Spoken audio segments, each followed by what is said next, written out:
just another day.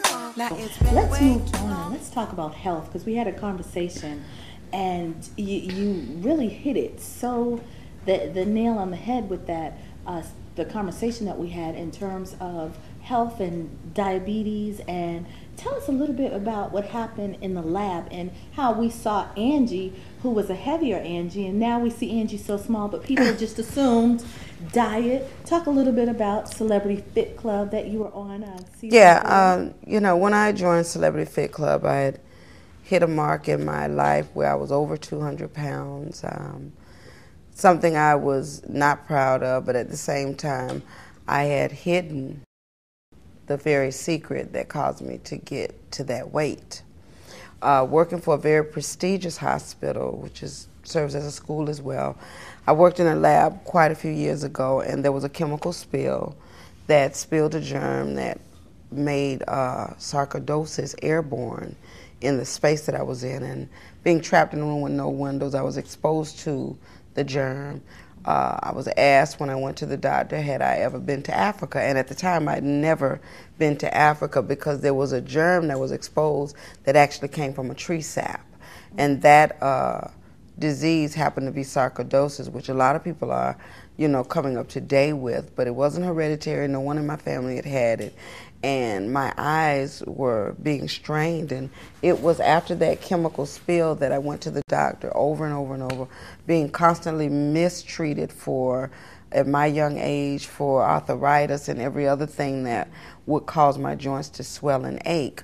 Lo and behold, I went to the eye doctor, and they biopsied my eyes to find out, you know, obviously that I had been exposed to something that came from an African tree sap. But at the time I was working for the hospital. I was in line for a permanent job with great benefits. I was told after they discovered the spill that they wasn't going to hire me and kind of sent on my way. Well, as a result, I was exposed to sarcoidosis, which I had for many, many years, and was put on prednisone. The highest milligram at the time was 60 milligrams, and I stayed on that drug for 12 years.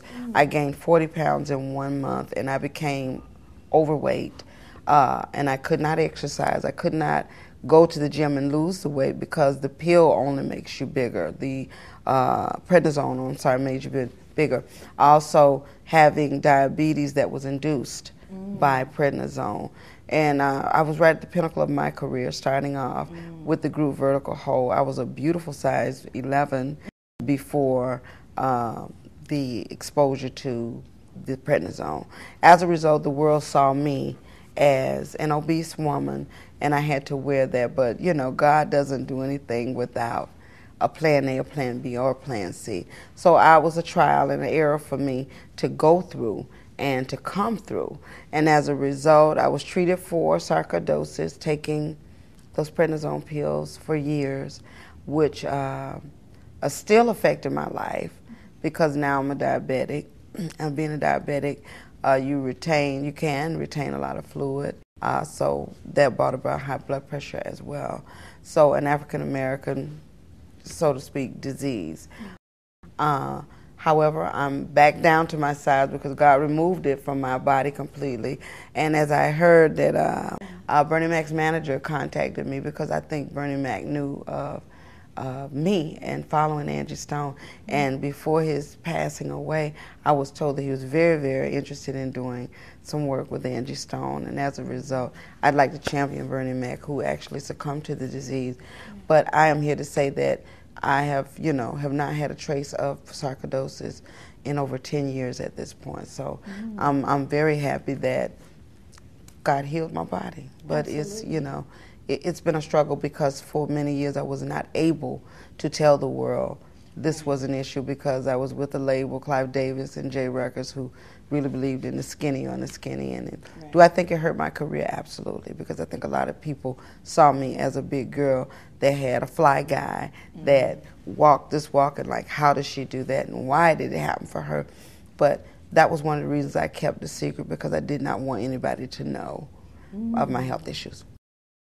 And I remember you on Celebrity Fit Club. Now, I'm just thinking, we women, we are so private about our weight. You know, when we put a scale in the room, we check and make sure Nobody's around. That's Right. a private moment. How did I do that? And how did you, was it very hard for you to have to weigh in on a weekly basis?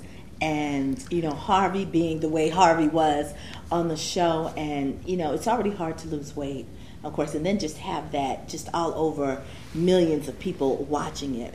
It wasn't hard for me because I knew I had to challenge myself at some point.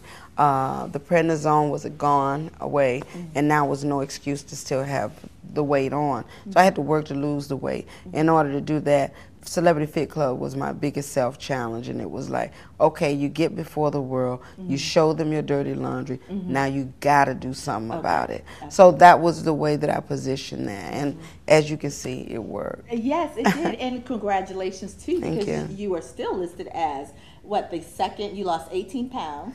Yes. So you are, what, the second highest pound loser? On that particular season, but I was the lowest. I lost the least amount of weight during the season, but I can almost assure you that I'm probably one of the ones that have lost the most weight and maintained the loss. Wow. Well, that is wonderful, wonderful. Health and diabetes, and are you still part of FACE?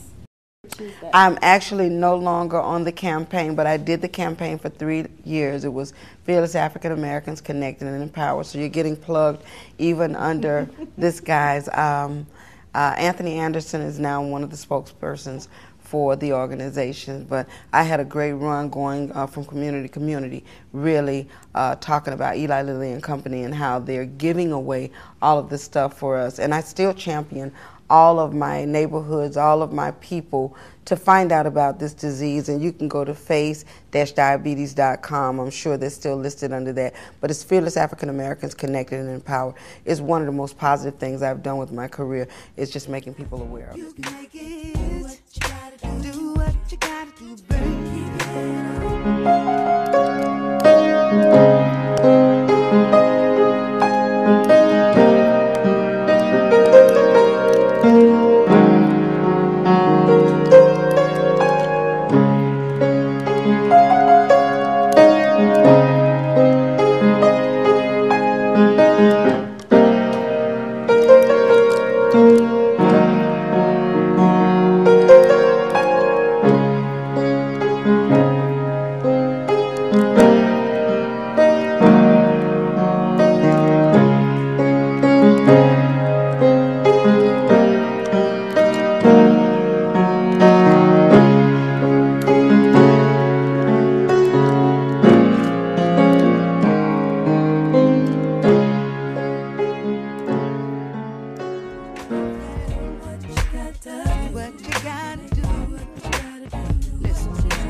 Angie Stone's latest studio CD. It's entitled Rich Girl. And of course she has the female anthem on there. It's called Backup Plan. Girl, I truly love this song. Thank you. Thank you. I truly love this song. Now, what was the influence behind Rich Girl? Well, Rich Girl for me means rich in spirit, rich in life, rich in purpose, all the great things involving richness. Some may think monetarily, but it's not that. Anyway, what inspired this was working with a young lady by the name of Yana Crawley, who wrote Rich Girl, gave me the title that I needed for the album, and helped me to build. Absolutely. Helped me to build the storyboard. Everything else was just dedication, hard work.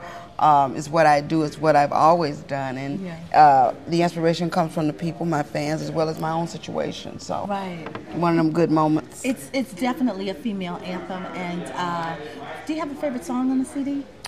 I actually love Guilty. I think that's a great song. I think I Can't Take It is a great song. But I'd have to say the greatest feeling record is All Right and Rich Girl. All Right and Rich Girl. Okay. Well, it is in stores now, everyone. It is Rich Girl. You definitely got to get yourself a copy of this. Absolutely. You can go and download it. It's on iTunes as well. You don't even have to go into the store. So that's go and download it on iTunes and call me and let me know what's up. Hit me on Twitter @RealAngieStone. I hit you that. I know that's right. Hit her up on Twitter, people. Please get the real Angie Stone. Okay. That's the one singing on this. @RealAngieStone. For sure. It is time for fan fan questions. You ready? Oh, yeah. Want to know what the fans want to know about Miss Angie Stone. So let's start with, what's your favorite food? My favorite food, I think, is cabbage. I Is love it? cabbage. Really? I love Oh, you're cabbage. so good. Do you have any guilty pleasure type food? I don't. I really, you know, if Chocolate, I had to. sweets? No? No chocolates. My one fetish is Krispy Kreme donuts. If I had to have a moment, it would be that. That's about one of the top sweets I like. Cool. Now, if you had an alter ego, what would it be? Ooh, my alter ego would probably be Cleopatra Jones.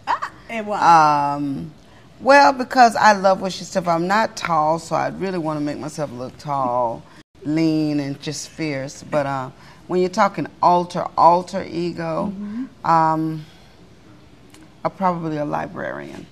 Oh, with a little... A dynamic librarian with a hidden agenda to be superwoman. Okay? I know that's right. What turns you on? What I think turns me on is a person who knows how to romance me. A turn on, and I'm not talking about, you know, swindle me into the bedroom, but I'm just talking about a pure romantic. I love that. That turns me on. What turns you off? Somebody who is not romantic at all. They just don't understand. They just don't get it. It's a turn off. Absolutely. What is your favorite person to follow on Twitter? My favorite person to follow on Twitter. You know, it varies with me. It really varies because I go from artist to artist. If I had to follow anybody on Twitter, I'd follow Angie Stone at Real Angie Stone on Twitter. Only because I want to know who's trying to reach out for me. Yeah. And but if I had to have another person that I'd follow my boyfriend on Twitter. Okay. That is so cute. That is so sweet. Trying to see who's twitting him. Okay. Yes, keep it on straight and lock.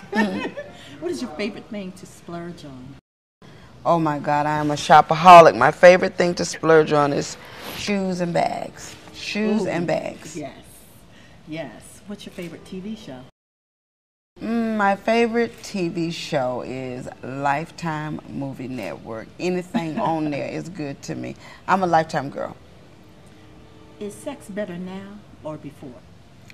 Sex is always good, but I have to say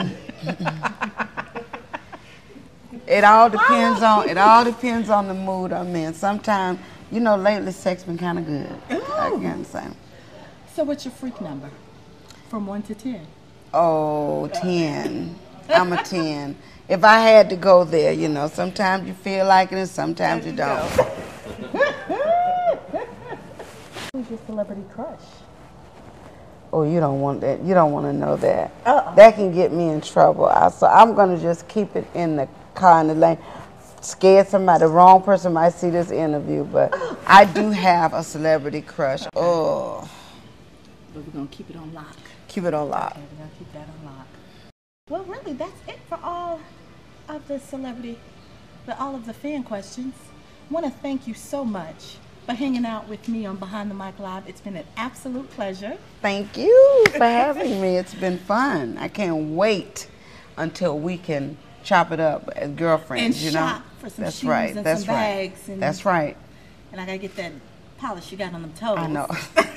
Because it's hot. Okay. It's hot, but definitely everyone pick up the CD Rich Girl by our girl, Angie Stone. And there's something that I would like to close the show with. And it's a motto you have on Twitter.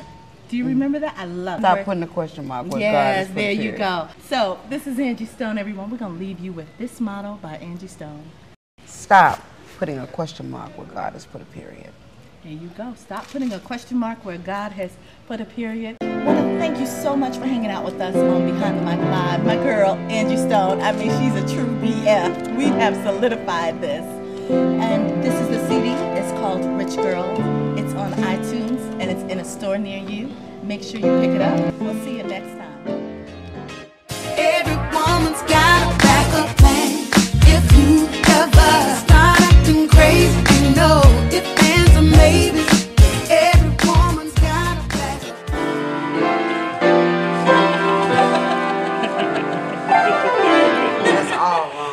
See, I'm laying halfway to the side. Keep it real with you. There ain't no difference in the men that we're attracted to. No job, no house, no car, and an attitude.